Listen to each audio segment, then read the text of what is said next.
Warning: our YouTube channel and its videos may contain scenes, language, and content that may not be appropriate for all audiences.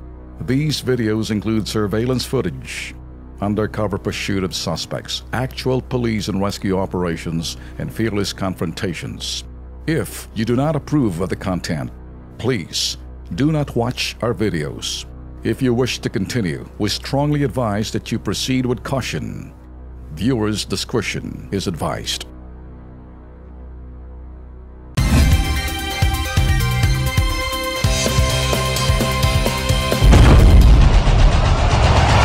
Luzon, Visayas, Mindanao, handa na ba kayo? KB, Kilos Pronto! KB, Kilos Pronto! Serbisyong totoo mga boss, ito ang sumbungan ng bayan. Ora mismo, aksyon agad at maaasahan. Sunod-sunod ang kilos sa pagbabalita. Nakatutok ang mata sa problema na nakikita. Lahat ng question ay may solusyon. Sa bawat hinaing, katumbas ay aksyon. Kilos Pronto! Di ka na magtitiis at mabibigyan ka dito ng resulta mabilis. Dahil ang bitag, walang pinapalagpas. Sa tropang Ben Tulfo, wala kang ligtas. KB, Kilos Pronto! KB, Kilos Pronto! Ipaglalaban ng karapatan, problema'y matutugunan. Maraming katanungan dito ay masusolusyonan. Kilos Pronto! Kakampi ng masa, humanda ang lahat. Sa bawat abusado, ito na ang katapat. Napakatibay na programa na inyong hinahangad. Walang patumpik-tumpik at kumikilos agad-agad. Kilos Pronto! Ang ating sumbungan, madali lapitan at agarang kang matutulungan. Na kahit anong krimen, handa naming harapin. Basta hustisya'y makamit, lahat ay aming gagawin. KB, Kilos Pronto! KB, Kilos Pronto! KB, Kilos Pronto! Mga bossing, Martes ho ngayon, 20 ho ng Hunyo. Magandang hapon po Pilipinas. Lahat ho na nanonood ho sa atin ng mga Pinoy overseas. Kumusta ho kayo? Kumusta mga kasama? Dahil lang, Tolben, maayos din. Pero tumigil na rin ang ulan. Paring Alex, parang tumila na. Pero nakakatakot dito sa is yung thunderstorm. Yung baka tamaan ho kayo ng kidlat. Abay yung mga wala naman sigurong gagawin sa kalye, magtago-tago muna ho Kaya pala si Cesar. Kanina. Nung parang pusa nung tumiglat. Tumakbo sa CR mo. Ingat po. Saka naghanap ng suka. Doon sa kanilang probinsya sa Nueva Ecija, biniwisikan ng suka dahil natatakot ang kidlat sa suka. Ito ho ang sumbungan ng bayan sa primetime. Imbestigahan sa serbisyo publiko. Umpisa na! OFW sa Saudi, delayed na nga ang sahod. Sinasaktan pa ng kanyang mga amo. Ahensyang nilapitan, hindi raw siya tinutulungan. Alamin sa Kilos Pronto.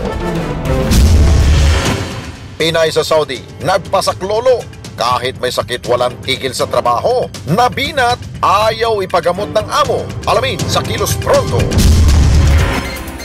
At kalsada, sa Asunsyon, Davao, daig pang lubluban ng kalabaw. Problema ng mga estudyante, ngayong tag-ulan. Alamin sa Kilos Pronto.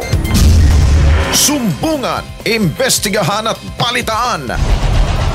Kilos Pronto, umpisa na!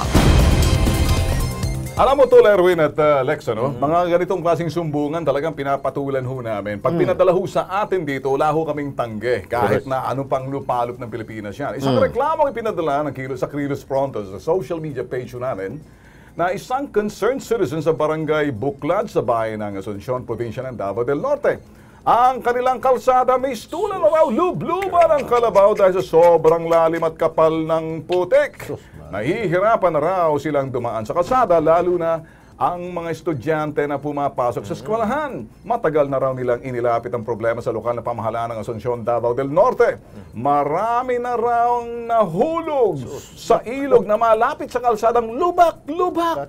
Pero hanggang ngayon, wala pa rin daw nagiging aksyon. Ito yung mga problema sinasabi natin. Simpleng problema. Ang simula niyan, medyo pasungka-sungka lamang. Ngayon, ayun na parang ano na. Parang crater na ho. Ganito ho mga problemang talagang binibigyan ho natin ng pansin. Pag nakapasok na ho yan sa aming Kilos Pronto page, hindi ho namin babaliwalain. Kaya kami ho, hinihikayat ho namin kayo kahit anong sumbong na kapag medyo hindi napapansin o nakakaligtaan Yes. nitong mga sa lugar na yan. Kasi ito'y nasa provincial, provincial road to. Yeah, Pag yeah. provincial road ba to, Lerwin? Tsaka, Depende kung provincial road, Tol Ben, pero kung yan ay papasok sa national highway, Yes. pasok sa DPWH. Pero kung provincial lang talaga, hindi naman siya national highway, parang alternate route, local government yan. So, local government, Jesus Mario Josep. Okay, dito sa parteng to ay nagpadala sa ating concerned citizen. Pero mamaya, habang tinatawagan natin yung tanggapan, ay babalikan natin yung katanggapan ho ng DPWH Secretary or sino man na pwede makasagot dyan sa problema niya. Babalikan natin. Okay. Sige, dito tayo muna sa Kilos Pronto Update. Siyempre, kapag mga dinudulog ho mga problema, kailangan ng aksyon kagad. Kilos Prontong aksyon. Ito, update, yung SSS pension po na isa pong yumaong ama, inaangkin daw ho ng anak sa labas. Ito yung kwento noon, di ba? I'm sure napakinggan ho nyo yan. Kaya hinagpis po ng mga legal na anak, paano naman daw ho sila? Kaya tinutukan po ng Kilos Pronto at ito po ang tugon ng ating pong SSS.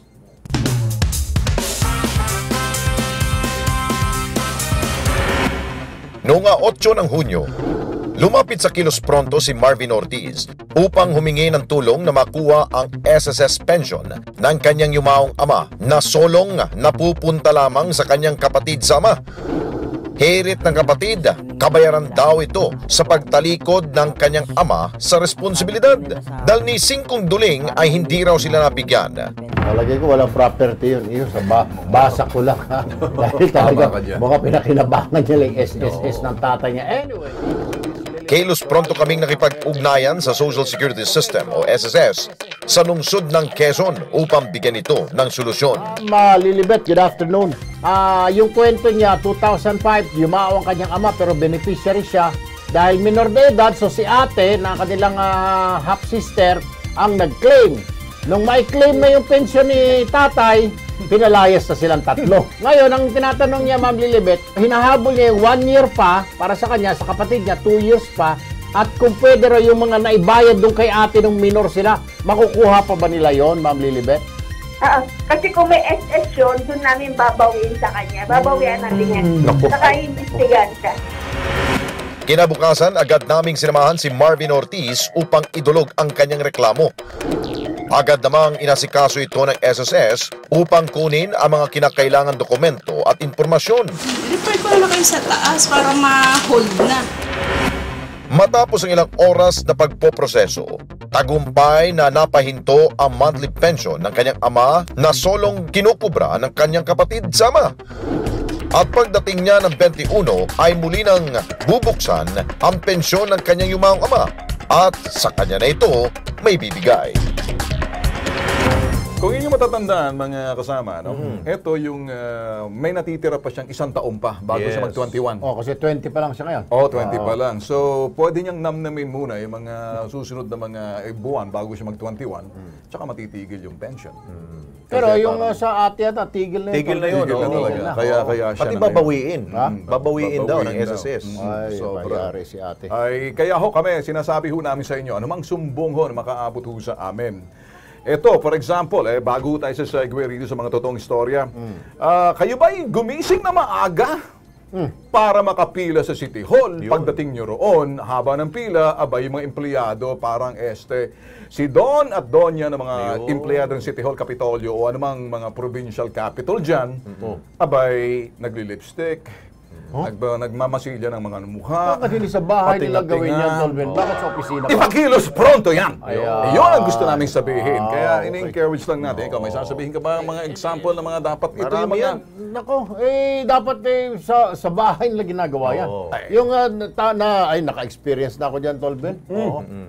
Nakatalikod siya. Mamaya na, magantay ka muna. Sarado pa kami, alas 8 pa. Ay, no, sus, Diyan ka lang, sabi ko, kukuha lang po ako ng sedula. Mamaya, na makita ako. Ay, sir, bukas na ho kami. Sige, ano ba yung kailangan mo? Kasi nagme-make up pa nga totoo. Yung isa, nangungobra. Yung isa, nagpiprito pa nga doon sa loob. May portable na kalan. Nagpiprito ng isda ron. Diyos ko po naman. Kaya ayaw ng ating gobyerno ko yan. Yan. Kahit na yung presidente naman nagsabi, huwag mo ang papipilahin yung mga tao. Kaya itong saysay ho ng Kilos Pronto, po, malakidlat din kami. Kung kumilos, importante lang humakaabot yung mga sumbong na ganyan. Kasi kung binabaliwala nyo yung charge to experience, gagawin yung katatawanan, baka lumala pa yung kulturang yan. Ipakilos pronto. Pero mas maganda siguro, Ben, no? Kung may video ho kayo, mas maigi. Iyahin. Lalo Mas na may yan. ebidensya. Eksakto. Yun. Nako.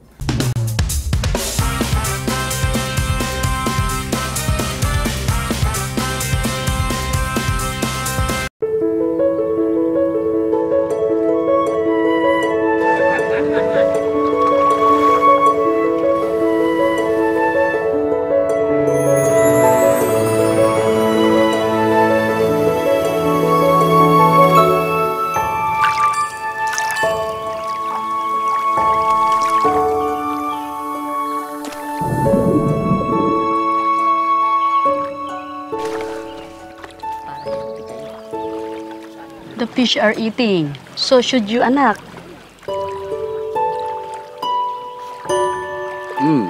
Thank you. You're welcome, anak. What does anak mean? It means my child.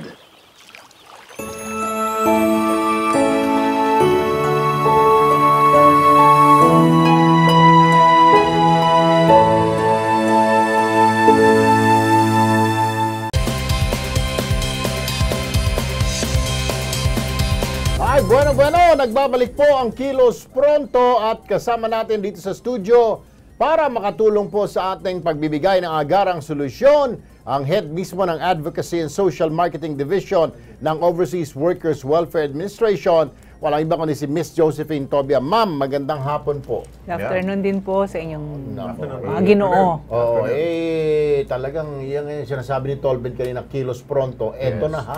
Dinadala na po mismo namin yung mga solusyon sa aming studio para hindi na kayo papunta roon, pa rin eh. Anyway, sumbong OFW, Pinay na OFW sa Riyadh na binat dahil sa bigat ng trabaho. December 29, 2016 nang pumunta ng Saudi si Leonora Peña.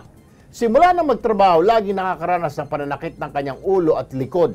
Dahilan upang hindi siya makapagtrabaho ng maayos. Kahit pa may iniindang sakit, sige pa rin sa pagkayod. Pero ang kanyang Arabong amo, hindi man lang daw siya may paggamot. Hiling niya ay makauwi na upang makapagpatingin naman sa doktor. Panoorin po natin ang kanyang ipinadalang panawagan. Tulungan niyo po ako. Noong June 13 po ng gabi, pinagawa po ako ng amo ko ng video. Sabi daw po ng agency ko, kailangan kong gumawa ng video na sabihin good ang family nila para daw po bigyan sila dito ng kapalit kong worker. Kauwi na rin daw po ako. Yun po ang pangako daw ng agency ko. Kaya po gumawa ako ng video. Pero nalaman ko po na ginamit po nila ito sa POEA para sabihin na okay ako dito at hindi ako sinasaktan o minamaltrato ng amo ko. Tulungan niyo po ako. Ayoko na po talaga dito. Hirap na po ako. Parang awa niyo na po. Bueno, diretso na tayo dito, Dolben, Baring Alex, para sa isyong yan, nasa linya ng telepono si Catherine Mendoza, ang head ng Human Resources or Human Resource ng Around the World Manpower Services Incorporated. Magandang hapon, Miss Catherine. Miss Catherine, magandang hapon po. Hindi po masyadong malinaw, sir. Okay. Hindi masyadong marinig. Dikit lang, Eto, naririnig niyo na ho ako. May kahinaan po. Dapat lakihan pa yun. Hindi yung ganong kaklaro. Okay.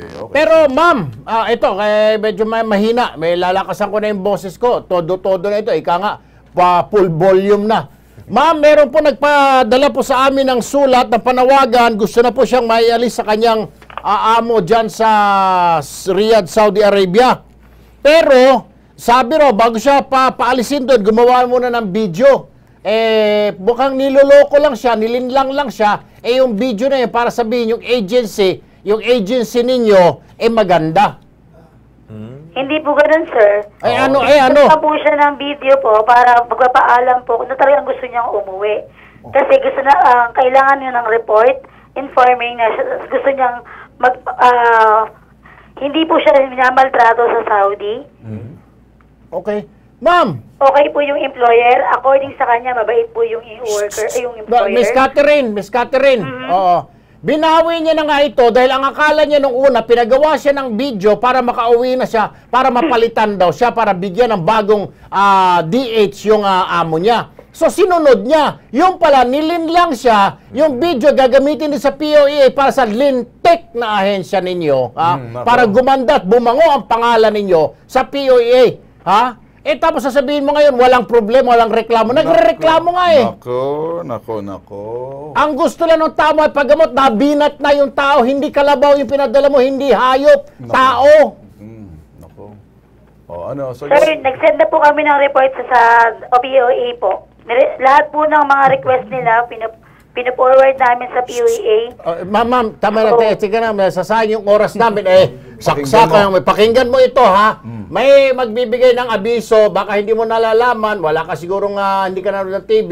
Katabi ko mismo itong head ng advocacy ng OWA na si Miss Josephine Tobia. Ma'am Josephine, narinig niyo po yung reklamo ng OFW, narinig niyo itong agency. Ano ho masasabi ninyo, ma'am? Miss Catherine, gawan niyo na ng aksyon na yung FRA ninyo makontak at nang makaalis na itong si OFW para makauwi na siya. Okay po. Oo. Ma'am, dyan po sa report namin sa POEA, ay, biglang bumait. Walang objection po yung employer na pauwiin siya. Yeah, ang kailangan lang po is matapos yung Ramadan, which is yung government po doon is sarado po ngayon para yung oras po nila hindi ganun po parang hindi po diretso yung oras nila. So, may oras po kasi yung opisina doon. Oo, isang linggo na lang yan. Yung work nila is after ng Ramadan. Oo, isang linggo na lang yan.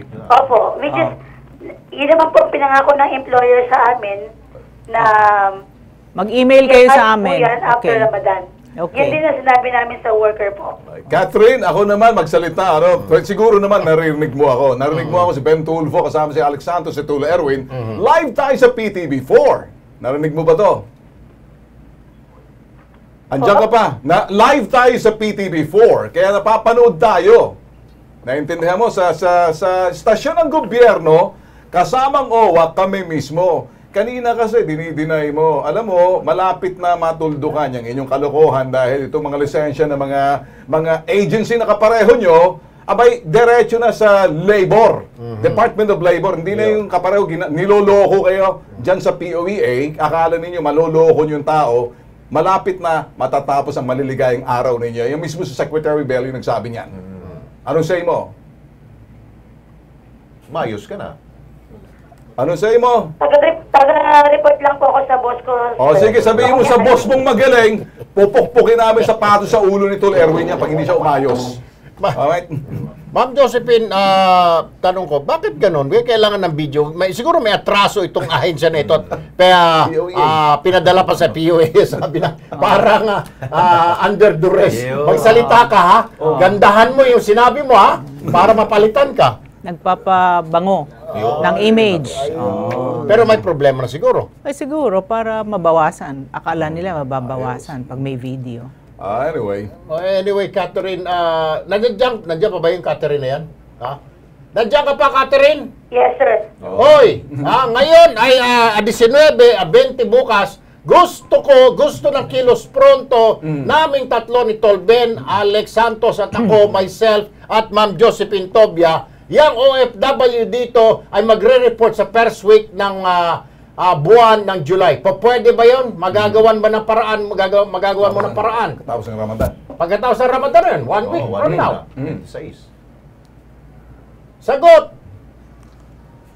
I-relay ko po sa boss ko, sir. Hindi po kasi ako may-ari ng agency, which is, i-relay ko po yung napag-usapan po natin. Sige na, huwag na natin Pero sige, marami pa tayong commercial, may mga Kings Herbal, may mga DOT pa tayo. Sayang yung oras. Larga! Sige na, larga. Diretso naman tayo ngayon. Samantala, isang OFW si Caroline Baronia, ito ho'y nasa Aba, Saudi Arabia, umalis noong June 12, 2016. 3 buwan na hindi pinapasahod. Sinasaktan ng 2 amo. Babaeng amo, lalaking amo, mga halimaw na amo. Tumawag siya sa kanyang foreign recruitment agency pero hindi siya pinapansin. Narito ang kanyang pinadalang panawagan. Humihingi po ako sa iyo ng tulong. Hirap na po ako dito. Sa mga amo ko po at sinasaktan po nila ako. At hindi po ako pinapasahuran. Mabuti lang po may kakilala akong kaibigan dito at tumawag sa agency dito po sa Sabha. Nung ako kasing tumawag po, hindi po ako pinapansin. And then naulit naman po, 3 months hindi po ako pinapasahuran. Saudi Arabia. Okay. Well, yan ang kanyang talagang pinadala sa ating sumbong. Agency, tinatawagan natin. Pag ang agency talaga kung minsan, pag natakot na yan at medyo natatawagan na ba? Nandiyan na ba? Kung minsan, pinigulat natin para... Ang agency nga pala, American Prime Manpower Services Incorporated. Maganda, no? American Prime ba? Tapos mga Arabo lang pala mga kliyente ng mga kumag na to. Hindi mo na lang kasi Arabo Prime Manpower Services. Lagyan mo pa mabantot na Arabong Prime. Wala na mag-a-apply doon, Tolben. Kaya ginawa, siyempre, American. Okay ito, mga Amerikano. Pinagandang pangalan. DH ako sa Amerika. Kawawa naman yung domestic helper. But anyway, yung kanyang panawagan, dito, kung mahirap ka usapin, diretso na tayo kay Ma'am Josephine. Para dito naman, magagawan. Total, nandiyan naman yung agency, Ma'am Josephine. Anong sa palagay niyo sa Partington? Narinig niyo naman ang panawagan ng pobreng OFW natin. Tatawagan natin yung American Prime Manpower na yan. At we will compel them to contact yung kanilang FRA at talagang i-produce yung worker para makauwi dahil doon sa kanyang mga sumbong, no? Yung mga reklamo niya na sinasaktan siya both ng kanyang amo. That's terrible. Oo, at nag-attempt na rin siya na magsumbong dito sa FRA, hindi naman siya pinapansin. So we also call the attention of the PRA, dapat hindi ganun yung FRA attitude ng FRA. Alam mo, Ben, yung sinerch ko yung yung ABA Saudi Arabia, isa palang bundok yung probinsya. Ay, naku. Kaya mahirap pala humingi ng tulong sa ating embassy. Kaya pala may mga Pilipino na pupunta dyan, DH. Pagbalik dito, marunong ng salitang camel. Ayun. Kasi kausap na lang nila. Bulubundukin na area. Kamelyo at mga tupa ng mga kausap ng mga DH natin. Kaya marunong salita ng gano'n. Kaya kailangan siguro may alis na siya roon. Anyway, nandiyan naman si Ma'am Josephine ng OWA. At compelling. Pag sinabing compel, talagang minamandohan na. Kailangan na yan. Kaya mga agency na ganyan, Sus Mario Joseph.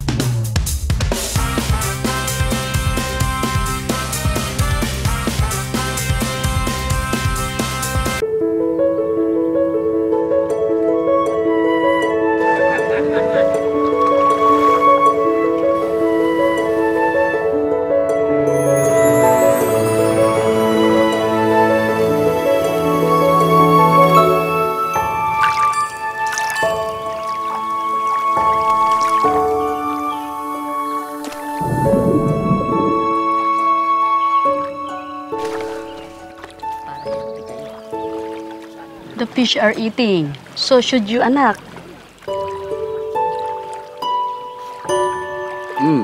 Thank you. You're welcome, anak. What does anak mean? It means my child.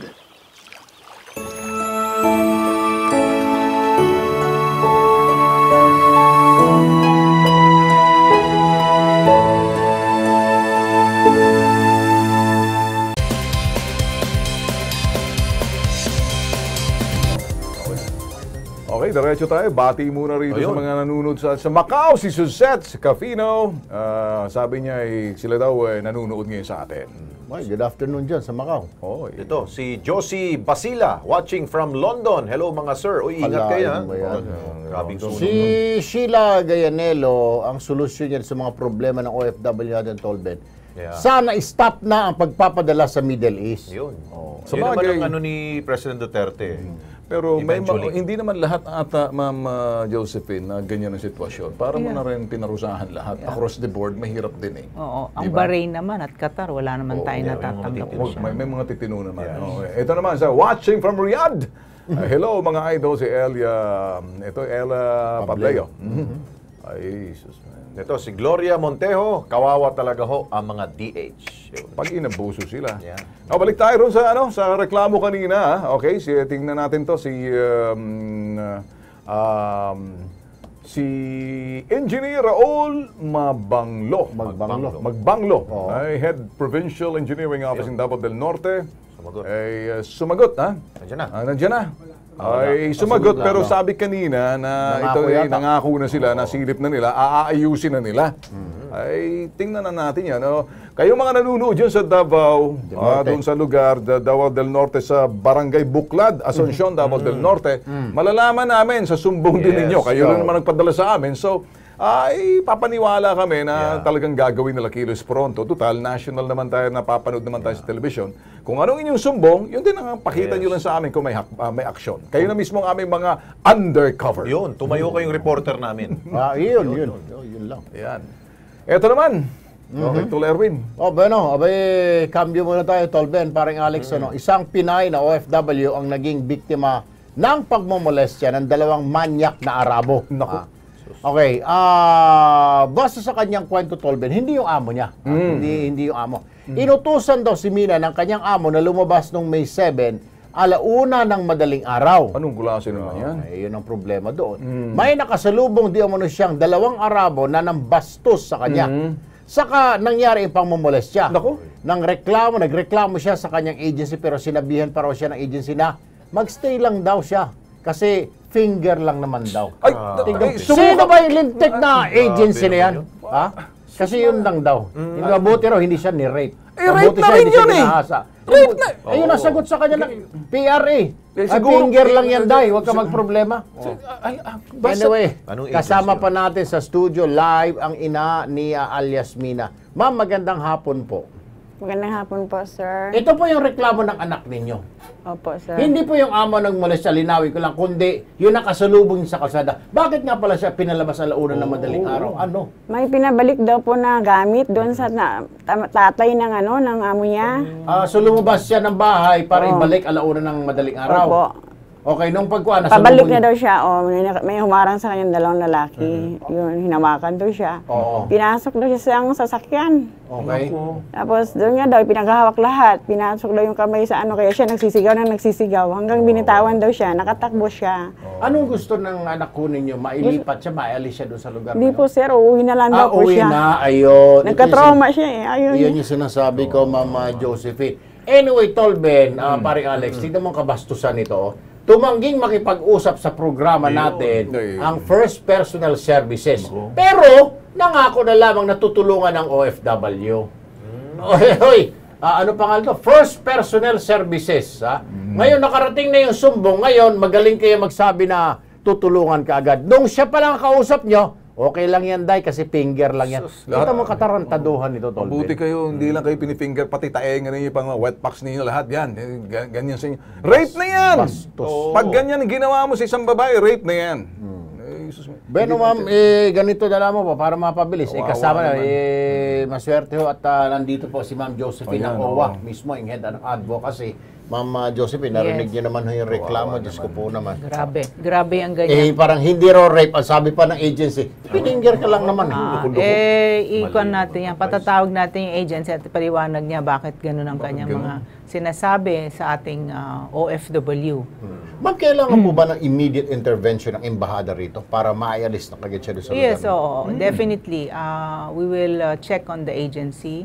And then, ipapatawag natin sila mismo sa OWA at sisiguraduhin natin na maalis yung babae, yung ating OFW sa kanyang pinagtatrabahuhan para, masalba siya doon sa kanyang sitwasyon. At we will make sure na mabibigyan ng hustisya yung worker natin. Ganun na lang siguro, ma'am. Nay, si Ma'am Josephine, mamaya siguro after the program, para maibigay yung detalye kung saan nakatira yung anak nyo, sa lugar sa Saudi, contact number, etc. para makontak po siya. Parang ang sakit pakinggan na kapwa mong Pilipino, nalagay ka sa distress ka na. Para bang diyan ka lang for the sake na may pera pa rin sila. Kasi pag wala na silang kinikita. Sa Mariosep na. Yes, hindi magandang sinasabi ng mga ganyang PRA. Kaya nga meron tayong grupo na nagkaroon tayo ng MOA with them to make sure na inaalagaan nila yung ating mga OFWs. At nagka-counseling sila, hindi yung pinapabayaan nila kung ano-ano sinasabi. Baka may mga masasabi pa kayo. Yung malaking balita nga pala, Ben, parang Erwin, yung isang Pilipina, no, si Jennifer Dalquez. Ano pong update natin sa OWA? Paano napawalang sala yata yun, ma'am, sa murder. Yes, so nakita naman natin sa news ngayon na napawalang sala si OFW Dalquez. Sa OWA, lalo na ang ating Administrator Hans Kakdak, tsaka si Secretary Bello. Every time may mga ganitong mga kaso, it's either binibisita yung pamilya agad, binibisita yung worker sa posts, at binibigyan ng ayuda kung ano yung pangangailangan ng pamilya. Ano ito, ma'am? Kagyat. Paglabas sa kulungan, kagyat na dadalhin kagad sa embassy ito at sasakay sa first available flight pabalik sa Pilipinas? Idadalhin kaagad sa flight. Hindi na dadaan ng embassy. Daraan po ba niya, ma'am, sa mga briefing, ganun, psychological? Debriefing, yes. Stress yun. May stress debriefing. Sabihin mo, pag natalo ako dito, pugot ulo ako rito. 2 years din siya nakulong, ha? 2015 ang hatol sa kanya. OWA will provide the stress debriefing for the worker. Very good. Anyway, nako, ay Ma'am Josephine Topia, ma'am, again, salamat po. Thank you. Huwag po kayo manawa sa amin, ano? Hindi po, para sa mga OFWs. Yes. Pag nakikita kasi namin kay Rito, parang mas mabilis na ang problema na susolusyonan Parang hayahay. Pwede na kami magkuya-kuya-kuy pag nandiyan kayo. Pero pag wala kayo, medyo pinagpapawisan kami. Ganon din sa amin sa OWA. We're happy na partner tayo sa mga ganitong pagsagot sa ating mga OFWs. Yes. Si nanay naman. Nanay, pagkatapos ito, ha? Pagkababa si Ma'am Josephine, bigay nyo na lang detalye ng anak ninyo, ano? Para kaagad na may alis natin yung anak ninyo doon. Opo, sir. Thank you po. Maraming salamat po. Alright. Sige.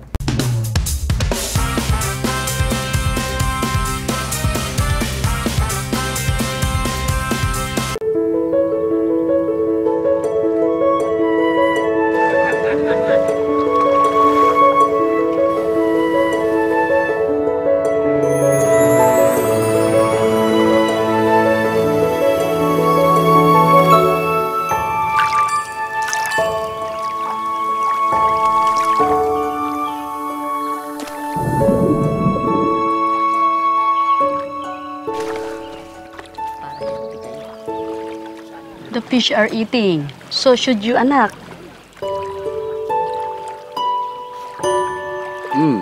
Thank you. You're welcome, anak. What does anak mean? It means my child.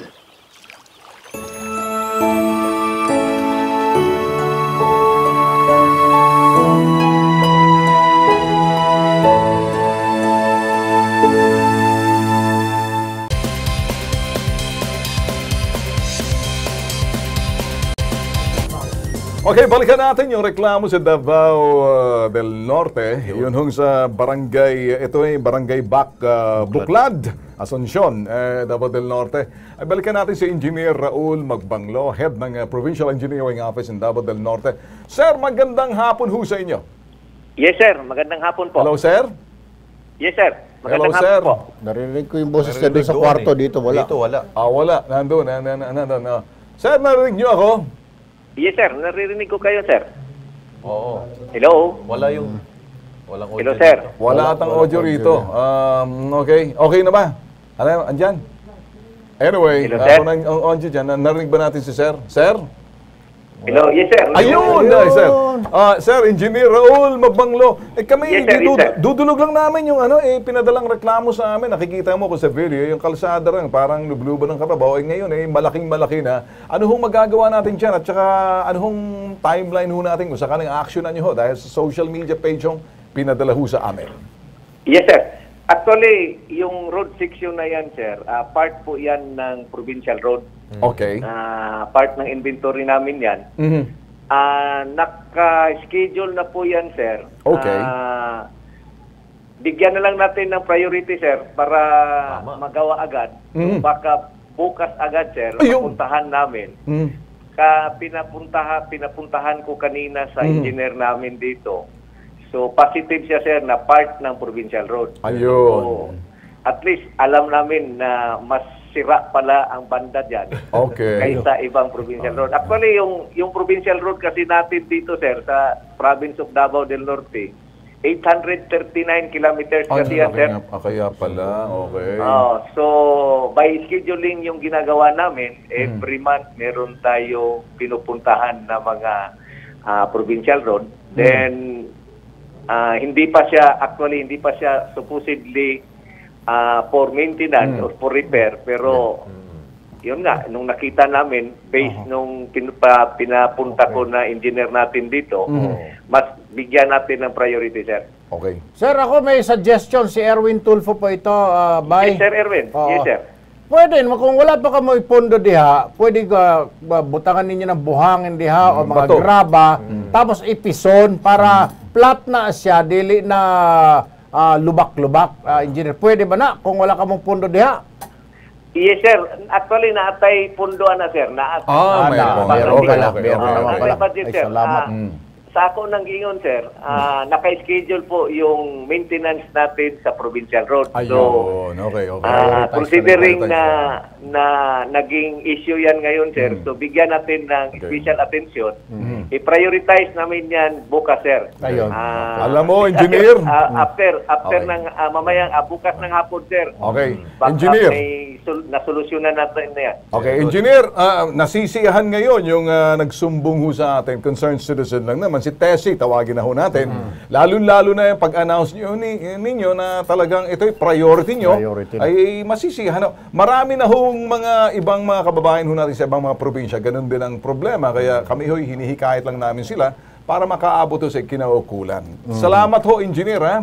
Yes, sir. Yes, sir. Okay. Anytime po. Okay, thank you. Pag may concern po, you can call me on this line. Okay, sige. Thank you much. Okay, yes, sir. Bakit? Di mo rin masisitolbit. 800 kilometers. Ang haba niya. Hindi naman niya pwedeng sorbihin lahat yan. Kailangan niya ng tulong natin from the outside. Kaya natin. Kaya malaking bagay talaga pag ang mga mamamayan, kapareho nitong primetime sumbungan ho, ano? Mga bagay na pinaabot nyo sa amin, call to action, community concern, kapareho niyan. Nakita nyo yung kapareho nung nagwawalis doon sa bubong. Umami ng pagkakamali si teacher, si principal. Bandang huli, dahil kuminsan, maaari sa kanila, kultura nila, okay lang. Di ba? Yung mga batang pina-scrub, pinagwawalis, pinagpo-floor walk sa mga classroom. Baka akala ni principal yung mga sinaunang panahon. Parang mga panahon natin na pag ganun. Gaganon-ganon pa yung teacher. Yung 5 kayo, pakalis. Tapos bubunot kayo. 1, 2, 3. Ganon ka ng ganon. Bunot ka na. Sabay-sabay. Sabay-sabay kayo. 5 kayo nagbubunot. Paro. Okay, ready? 1, 2, 3. Gaganon-ganon. Synchronization. 3, 4. Synchronize. Synchronize. Akala siguro ni principal. Ganon pa na ganon. Ano na yan? Pagmamalupit na ho yan sa mga estudyante. Bago yan. May 5 minutes after 6. Bakang iba dyan nagmamadali na sa sinasabing happy hour ng iba na yung ibang mga barangay natin dyan. Nakakalimutan na. Abay, ganoon sa mga kumikutitap na may mga ilaw dyan. Lalong alam ko yan, yung mga gilid-gilid dyan. Dito malapit sa Timog, marami dyan. Okay, mga barangay music engineer. Okay, tira. Yan, no? Yan ang mga music, Tolben. Pagkatapos nakaupo dyan sa labas, mga naka-miniskirt, naka-D4 pa. Ang lalaki naman ng hita kasi laki ng hita ng katawan ko. Ang problema, baka yung mga kasamahan nating mga barangay nandyan. Nandun na. Hindi ba barangay patrol? Ay, naku, sus Mario. Nandun sa labas. Yung mga tricycle. Sasakyan nila nasa labas, nasa loob sila. sila. Bakit kayo nandyan? Kasi may peace and order kami. Okay, kita mo. Summit sila. Yung ibang sinusumbong na gumagamit na may pulang plaka. Tapos tine-check in nyo sa mga motel. Naku, pitikan nyo ho, padala nyo ang video sa amin. Pakilos pronto yan.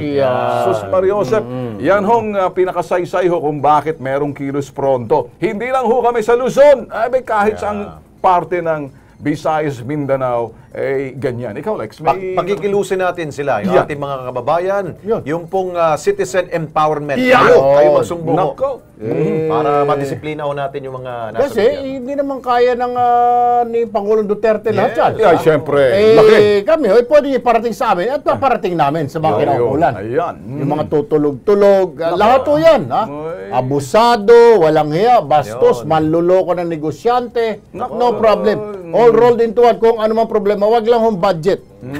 Wala akong Yung kaming mga- budget dito. Yung mga babuyan Yan. sa mga residential, Mga mababaho. mababaho, yung mga manukan dyan, yung mga bangaw na, hindi na, Diyos Mario, kasing laki na ng kalabaw yung mga bangaw. Diyos ko. Dahil, kasi kuminsan, ito ho yung mga, hindi na kayo pinapansin sa lokal ng pamahalaan, pero may EMB, Environmental Management Bureau, iparating nyo ho rito sa amin. O yung mga PTA na yan. PTA yan, Yung isa mga pa yan. koleksyon na Isa pa yan. yan, dahil pasukan na ngayon. Oo. Abay, medyo si principal at yung Pangulo na Presidente ng na civilian o na Peret. Naku. Medyo walang kinita itong Marso, Abril, Mayo. So, kailangan bumawi ngayong Hunyo.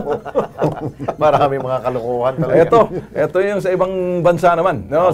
Okay, saan? Sino mauna? Next, Si ikaw Nelly. Nelly De Leon, sabi niya, mabuhay ka, Ma'am Josephine. Ayun, Makakarating kay Ma'am Josephine. Okay, si Del Cabardo. Dapat idol cooperative din ng both DH and agency. Sa mga napanood nila kanina. Si Noel Benitez, Sir, watching from Pampanga, God bless. Ay, maraming salamat din. Si Ablaza Leonardo, ang daming minamaltrato dito sa Saudi. Ayun, no? Si Jonalyn De La Cruz, abay, sabi dito, gaygo talaga ang mga walang puso ng mga agency na yan. At saka si Eugene Laumok, banatan yung mga idol, lang yung mga agency yan. Galit. Si June Pats TZ, mga idol, dito na lamang kami manonood sa FB Live kasi hindi pa makuha ang aming TV dito sa Bukidnon. Okay. Si Trenny Seno, hi mga idols watching from Netherlands. Kalain mo yan. Ito mo lang. Karating na tayo na.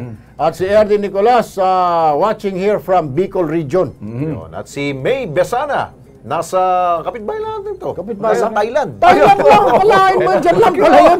Sa Thailand lang pala yun. Eto, siguro maganda. Kung may nakikita kayong paglabag, mga kabalustugan, mapang-abuso, ipakilos pronto! Yes, Mario Josep yan. Kaya i-texto, tumawag sa amin po kasama ang detalye ng inyong pong sumbong ngayon mismo ho. Ay, kumusta naman? Maraming gustong ikaw magsalita raw. Ano bang problema mo? May mga issue dyan. Uy, alam mo naman tayo. Magsasalita pa sana, biglang may preno-preno muna tayo. Higit sa sumbungan, investigahan, isyong kinakailangang solusyonan. Serbisyong pampubliko dapat kilos! Pronto! Erwin ako eh.